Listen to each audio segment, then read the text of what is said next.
Hello everyone, welcome to my channel. And all of you, where is CM Revanth Reddy sir?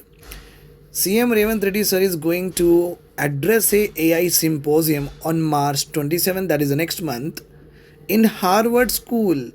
So you might have seen, no, Harry Potter and all. Okay, so they also have the Harvard kind of a very big school for the magic students in the same way. So CM Revanth Reddy sir has also, when he attended a Davos summit, okay, which was held in Switzerland, after the Davos summit, he wanted to do a course. Okay, that course is called as Executive Program. So basically, the big leaders across the countries, the big businessmen join that particular course in order to increase their like logical and analytical understanding with regard to what governance.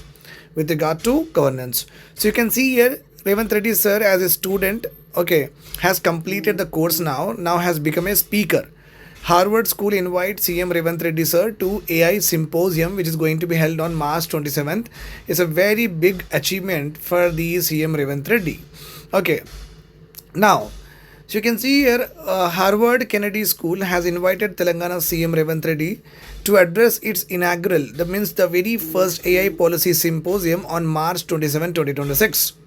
And in this particular symposium, a galaxy of leaders from government, from various countries, industry, okay, Tata's, Ambani's of other countries, academia, the professors, the policymakers, all will be participating in this particular event. CM Revanth Reddy is slated to speak on the panel. So he's going to speak on AI as infrastructure and computer power.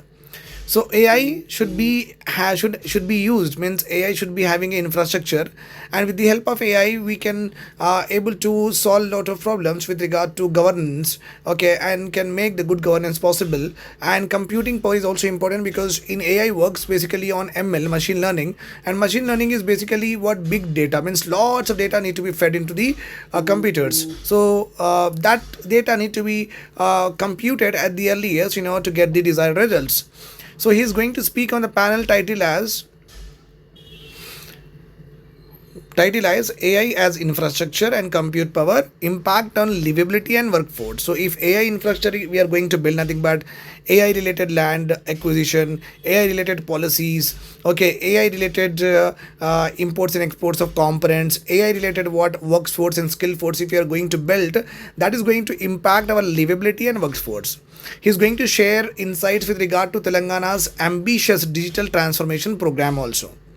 And Telangana CM Revanth Reddy sir has also said that the invitation from the organizing team, it comprises business, government professionals, AI tech policy caucus, specially highlighted that chief minister leadership in conceptualizing the AI city.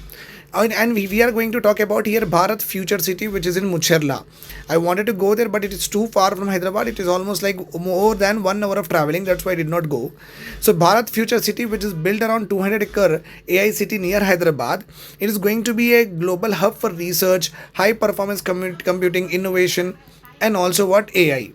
Okay, Harvard organizers also noted that Reddy is going to, whatever the perspective that he has with regard to air livability and transformation is very invaluable for understanding how governments can create a very good enabling conditions such as land power regulatory frameworks, with the help of which AI firms can invest in Telangana and can their scale their businesses. So AI scaling leads to be responsible job creation and improved urban livability. With the help of AI, we have to improve the urban livability also. Okay, so this is a certificate that Mr. Revanth Reddy has got by completing the course.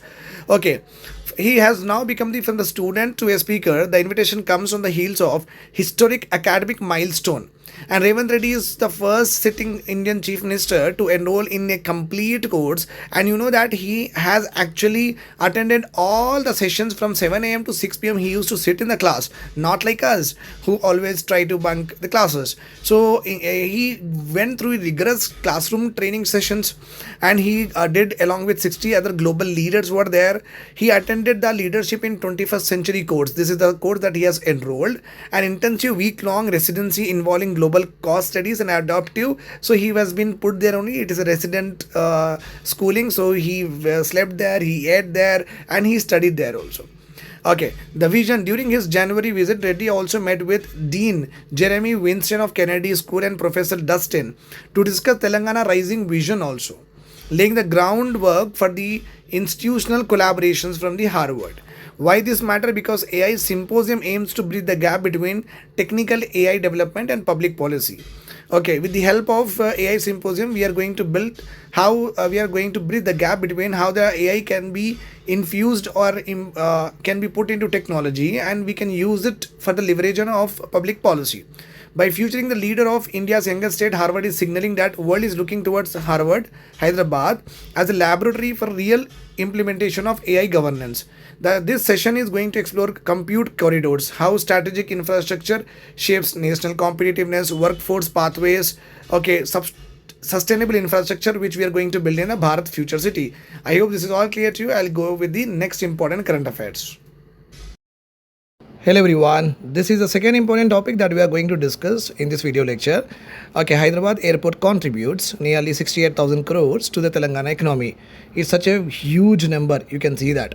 Okay, and this Hyderabad airport only is supporting around 3.5 lakh jobs. A very huge number of jobs have been generated. My only concern is always this, whether the jobs in Telangana are being secured by Telanganites, or it has been the situation that okay, North Indians, Eastern Indians, Western Indians and other state people are actually grabbing these jobs. There is no data on it, and have been continuously asking the CM sir, Revanth Reddy sir, please give us the data that in the private and the government institutions, who are the actual Telanganites, one has to be who are the actual Telanganites, and how many of the percentage of Telanganites have secured the jobs both in what private and public sector. That's the reason them have been continuously asking. Okay, let us come to the topic again. You can see that how beautiful this our airport looks like, and you can also see that okay, if you want to know much about Donald Trump, this is not important for me. Right, Hyderabad Rajiv Gandhi International Airport okay, has evolved into one of the Telangana's most significant economic drivers.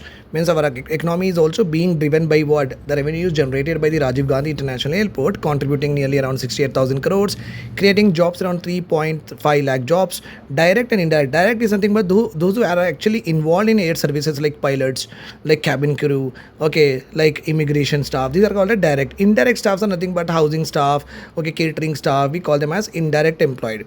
Okay, and according to the economic impact assessment by the National Council of Applied Economic Research, so the economic impact with regard to revenue generation for the Rajiv Gandhi International Airport is too huge on the Telangana revenue sources.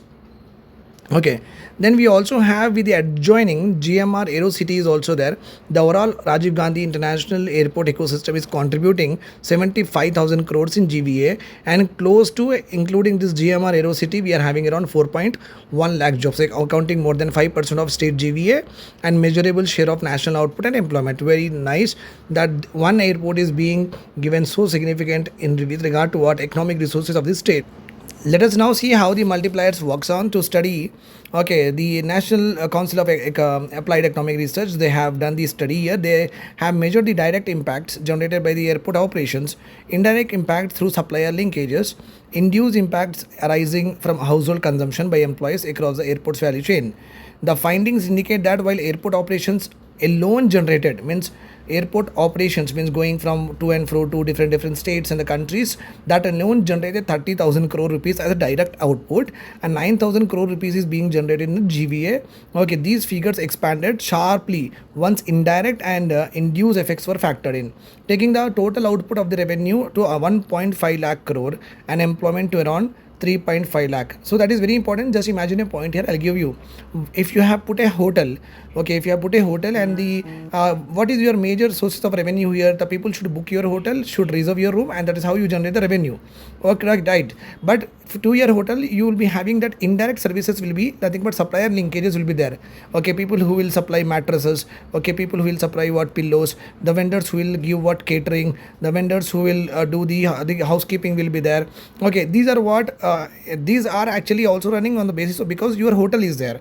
Okay, like that many hotels are there, and these people are actually dependent on these particular hotels. So they are getting employed, they are getting employed, they are getting employed. So these are all called as indirect impact. These are called as what? Direct impact. Okay, I hope this is all clear to you.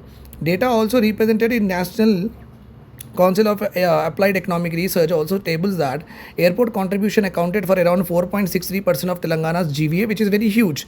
Out of the Telangana 100% GVA or gross value added product that we have, okay, 4.63%, nearly about 5% is being contributed from the airport GVA, which is roughly around 1.6% of state employment is also being generated, underlining its structural importance to the regional economy completely. Okay, sharper growth projected by 2037 to 2038. So obviously a lot of people are also having a lot of income so that they can able to board the airport services. NCAER's projections for 2037 to 38 suggest that Rajiv Gandhi International Airport role will deepen further. By that year, the combined economic impact of the airport operations and the GMR Aerocity will be estimated around, it will double. It will double in 10 years, 2.13 lakh crore. And the employment will also double, 3.5 become around 9.8, almost like triple the number of jobs will be created by 2037 to 2038. Okay, the study also underlines Rajiv Gandhi International Airport importance to trade and exports, particularly for Hyderabad life sciences and pharmaceutical industry. Okay, you know that there are many modes of transportations are there. Through roadways also you can carry your goods and deliver it to from one point to another point. Shipping is also there, railways is also there, airport cargoes are also there, which helps in what? Delivery of products from one country to another country. Here the National Council of Applied Economic Research says that Hyderabad life sciences and pharmaceutical industries, the airport dedicated a pharma zone completely at the cargo terminal, means lot of tablets of the Hyderabad in manufactured in and around Hyderabad and Rangareddy, they will all be exported all from the Rajiv Gandhi Airport in the form of what? Cargo. Supported by international certifications also, and temperature control handling facilities are also there in our airport cargo terminals. Has enabled sustained high value export to markets in the Middle East. Will export the pharma products to Europe, Far East and Southeast Asia also. This cargo capability helped maintain export momentum even during the periods when national airborne exports faced pressures. So whenever, even though with regard to the nation air export, whatever the transportation is there, we are actually doing better. Passenger growth with regard to our GMR, Rajiv Gandhi International Airport, has also strengthened, nothing but it has improved, nothing but it has grown. Passenger traffic growth has reinforced in enhancing Hyderabad's competitiveness. You can see that nearly about 29.5 million passengers have travelled in from the Hyderabad to and fro. Means a lot of people from our state and from other states to our state, they have been coming and going. How many? 29.5 million, almost like 2.5 crore, almost like 3 crore people are actually moving from taking the services of what? Rajiv Gandhi International Airport in 2025, that is last year, including 24.4 million domestic only, 5.1 million 1 million international travelers also we have. Long-term projection, if you see, they indicate that traffic could reach up to 88 million. 24 will become what? Into 3, almost like 88 million passengers by 2038. Implying a compound annual growth rate of 8.8% between 2025 to 2038. The airport currently connects 72 domestic, means from Telangana we can go to 72 places directly, and 24 international destinations we can go. Please remember this point, it is important for the GK point of view. Placing Rajiv Gandhi International Airport within the broader Telangana growth story is very, very important, and also Telangana rising document of 2047. And Telangana has been transforming into India's most competitive economies, marked by strong GDP, rising foreign investment, and Hyderabad emergence as a hub of technology, pharmaceutical and global capability centers. I hope this is all clear to you. Do like, share, comment, and if you have any doubts with regard to any of the topics, please write in the comment section. I will be more happy to help you out. Thank you.